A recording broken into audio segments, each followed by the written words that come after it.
بڑے افسوس سے کہنا پڑتا ہے کہ آج مسلمان عورتوں کو ہر چیز کا علم ہے. اگر ان سے کھانے کی بات پوچھی جائے تو ایک سے ایک کھانے کے بارے میں ویرائٹی وہ جانتی ہے. اگر ان سے کپڑے کی بات پوچھی جائے تو ایک سے ایک بہترین کپڑا کہاں سے تیار ہوتا ہے, کہاں ملے گا اور کیا چیز ہم اس کی بنا سکتے ہیں وہ اس کو سب معلوم ہے. دنیا کی ہر چیز کا علم ہے. افسوس, نہایت ہی افسوس, ایک چیز کے بارے میں بتا نہیں سکتی.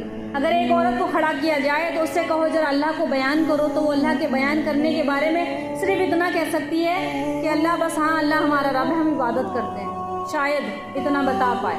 اگر اس سے کہو کہ اللہ کے نبی کی صفات بتاؤ, تھوڑا نبی کی زندگی بتاؤ, تو تھوڑا بیان کرو, تو وہ کچھ نہیں کہہ سکتی. ہم سے ہماری زندگی بڑھاپے کی طرف جا رہی ہے, بال ہمارے سفید ہونے والے ہیں, تو اگر ہم سے اللہ پوچھا جائے, کیونکہ جس چیز کی محبت دل میں اترتی ہے وہ زبانوں پر آتی ہے.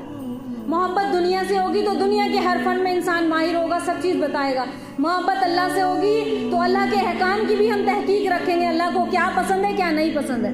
ایک بیوی اپنے شوہر کی خبر گیری رکھتی ہے, میرے شوہر کو یہ پسند ہے یہ ناپسند ہے. ہمارے شوہر کو پردہ کرانا پسند ہے تو پردہ کرتی ہے.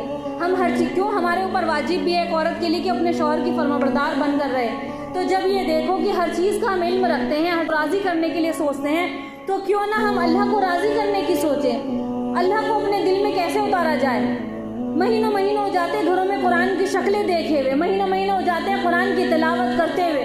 اب تو نوبت یہاں تک آ رہی ہے کہ پکنک کے میدان میں, گھومنے پھرنے کے میدان میں, شادیوں میں جو مسلمان عورتیں کبھی اپنے گھر سے باہر کھڑکی سے نہیں جھانکا کرتی تھی, آج وہ بازاروں کی زینت بنی ہوئی ہیں. اسی لیے قرآن نازل نہیں ہوا, اسی لیے ہمیں اللہ نے موت زندگی نہیں دی, اسی لیے ہمیں مسلمان گھر میں پیدا نہیں فرمایا. اس کی بہت بڑی وجہ ہے. اگر غور و فکر کیے جائے تو پتہ چلے گا کہ اللہ ہم سے چاہتا کیا ہے, ہم دنیا میں کیوں آئے, ہمارا آنے کا مقصد کیا ہے. وہ رب ذوالجلال, ساری کائنات کو پیدا کرنے والا, وہ رب ہمیں جانتا ہے کہ ہمیں کیوں اس نے مسلمان گھر میں پیدا فرمایا. چاہتا تو بلی کتے جانور بنا سکتا تھا, چاہتا تو یہودی نصارہ کچھ بھی بنا سکتا تھا. کہ وہ رب کا شکر ہے کہ اس نے ایمان والے گھر میں پیدا فرمایا. اس رب کا کروڑوں بار شکر ادا کرو کہ اللہ نے اتنی پہچان تو کرا دی کہ اللہ وحدہ لا شریک ہے. الہکم الہ واحد کی کہو کہ تمہارا رب ایک ہے. تو وہ کریم ذات نے ہمیں کسی مقصد کے لیے ہمیں دنیا میں بھیجا ہے کہ میرے بندو تم دنیا میں جا کر جس مقصد سے بھیجے گئے ہو, کس مقصد سے, کھانے کے لیے, یہی مقصد ہمارا, یہی ہر مذہب کا ہے. اور اللہ نے پسند کس مذہب کو کیا کہ ان الدین عند اللہ اسلام, کہ بے شک سب سے زیادہ پسندیدہ دین کیا ہے, اسلام ہے. اللہ نے اسلام کو پسند کیا, پھر مومنوں کو پسند کیا. حالانکہ اللہ تمام مخلوق سے محبت کرتا ہے, تمام مخلوق اس کی کنبہ ہے, وہ جب چاہے جسے ہدایت دے. ہم یہ بھی نہیں کہہ سکتے وہ اتنے بڑے گناہ گار ہیں. رات میں تہجد میں اٹھو, رات میں اللہ سے دعا کرو اپنے لیے, اپنی اولادوں کے لیے کہ اللہ جس مقصد سے تو نے بھیجا ہے اس مقصد میں ہمیں لگا, ہمیں دین کے مقصد میں لگا, دین کی توفیق دے. آج ہر مسلمان عورت کا, کیونکہ جیسی سوچ رکھو گے تو ایسی عمل کرو گے. سوچ دنیا کی رہے گی تو دنیا کے دروازوں پہ دھکے کھاؤ گے, عزت نہیں ملے گی, ذلت ملے گی. جب ہمیں مقصد سے بھیجا گیا, ہمارا مقصد کیا ہے, اللہ کی بندگی کرنا. کتنے گھرانے ایسے ہیں کہ کچھ نہیں پتا, صبح سے شام ہوتی ہے. قرآن زندگیوں میں تبدیلی لینے کے لیے آیا تھا, انقلاب لانے کے لیے آیا تھا. اس کو پڑھو, اس کو سمجھو اور آگے امت تک پیغام پہنچاؤ, اس لیے قرآن آیا تھا. تو میں نے بات کس سے شروع کی کہ ہر چیز کا ہمیں علم ہے, لیکن اگر ہم سے پوچھا جائے کہ اللہ کو بیان کرو تو شاید ہزاروں میں سے کوئی ایک آدھ ہوگی کہ جو کہہ سکے کہ ہاں اللہ میں بیان کر سکتی ہوں. تو اپنے دین کو تیار کرنے والے بنو, اللہ کا ذکر کرو, کثرت سے کرو, تبھی اللہ دل میں اترے گا. جو چیز دن بھر میں زبان پر رہے گی نا, بولتے بولتے بولتے تو وہی دلوں میں اترے گی. جو زبان پہ نہیں رہے گی تو دلوں میں بھی نہیں اترے گی. اللہ قرآن میں فرماتا ہے یا ایھا الذین آمنوا اذکروا اللہ ذکرا کثیرا, اے ایمان والو اللہ کو کثرت سے یاد کرو, ایمان والو اللہ کو کثرت سے یاد کرو, صبح شام اس کی تسبیح بیان کرو. اور وہی ہے جو تم پر رحمت نازل فرماتا ہے, اور اس کے فرشتے تمہارے لیے دعائیں مغفرت کرتے ہیں, تاکہ وہ تمہیں اندھیروں سے نکال کر روشنی کی طرف لائے, تاکہ وہ تمہیں اندھیروں سے نکال کر روشنی کی طرف لے جائے. وہ مومن پر بہت مہربان ہے. اور اللہ نے فرمایا وَلَا تَكُن مِّنَ الْغَافِلِينَ, سورہ اعراف کی آیت, وَلَا تَكُن مِّنَ الْغَافِلِينَ, تم غفلت والوں میں نہ ہو جانا. وَلَا تَكُونُوا كَالَّذِينَ نَسُوا اللَّهَ فَأَنسَاهُمْ أَنفُسَهُمْ.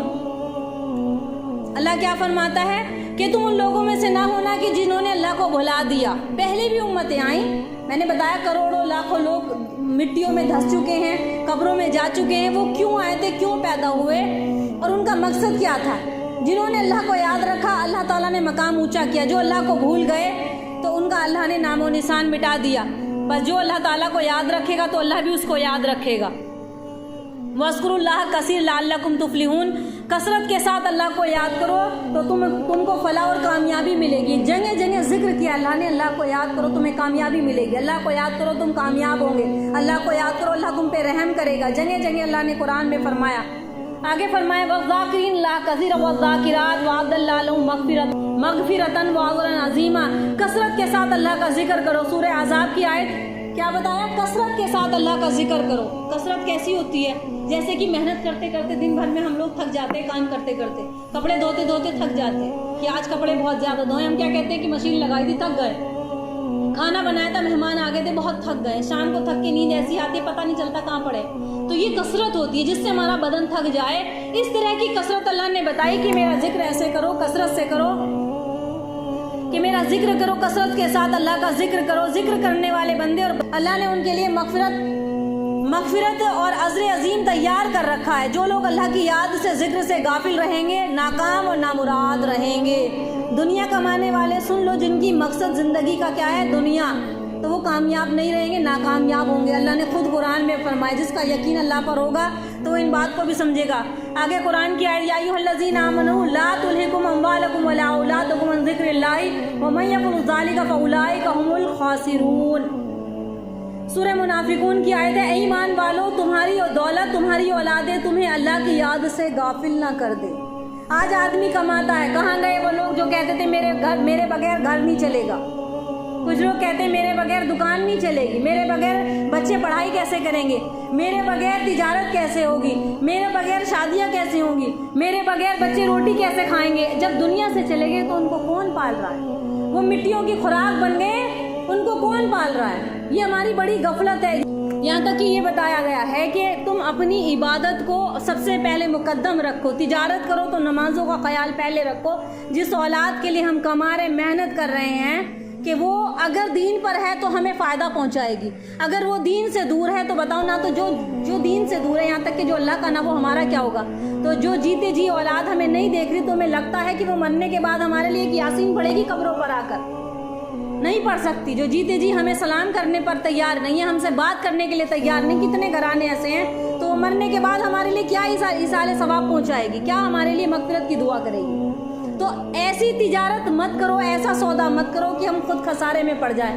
اپنی عبادت کو پہلے مقدم رکھو، اپنی نمازوں کو، اپنے قرآن کو، اپنی تلاوت کو۔ آگے فرمایا کہ اے ایمان والو تمہاری دولت، تمہاری اولادیں تمہیں اللہ کی یاد سے غافل نہ کر دے۔ جو لوگ اس غفلت میں مبتلا ہوں گے تو وہی گھاٹے اور نقصان میں رہیں گے۔ صاف صاف وضاحت فرما دی۔ اللہ کو اپنا ذکر کرنا کتنا پسند ہے۔ جگہ جگہ 5-6 آیت میں نے پڑھ دی۔ فَاذْكُرُونِی، جو مجھے یاد رکھے گا میں بھی اس کو یاد کروں گا۔ انسان کی دنیا کا بھی طریقہ ایسا ہی ہے، بھیا بچے ہمیں یاد رکھتے تو ہم بھی ان کا خیال رکھیں گے، بچے بھول جاتے تو جاؤ بھی، تمہارا میرا کوئی واسطہ نہیں ہے۔ لیکن اللہ کہتا ہے تم مجھے یاد کرو، میں تمہیں یاد کروں گا، میں تم سے زیادہ 70 ماؤں سے زیادہ محبت کروں گا۔ اور دوسرے کہیں اللہ نے فرمایا کہ جب تمہارے لیے سارے دروازے بند ہو جائیں تو میرا دروازہ کھلا ہے، میں تمہارا انتظار کروں گا توبہ کا۔ فرمایا کہ جو لوگ اللہ کو یاد رکھیں گے تو اللہ تعالیٰ ان کے صلے اور بدلے میں ان کو بھی یاد فرمائے گا۔ سو مجھے تم یاد رکھو، میں تمہیں یاد رکھوں گا، اور میرا شکر گزار بنو، میرے ناشکرے مت بنو۔ ہر حال میں اللہ کا شکر ادا کرو، میرے ناشکرے بندے مت بنو۔ اوحی الیک من الکتاب واقیموا الصلاۃ ان الصلاۃ تنہی عن الفحشاء والمنکر ولذکر اللہ اکبر۔ اور فرمایا کہ اس کتاب کی تلاوت کریں، اس قرآن کی تلاوت کریں جب جو آپ کی طرف وحی کی گئی ہے، نماز کا اہتمام کریں، بلا شبہ نماز بے حیائی اور برے کاموں سے روکتی ہے، اور اللہ کا ذکر ہر چیز سے بزرگ تک ہے، بالاتر ہے، ہر جگہ ذکر کی بات آ رہی ہے۔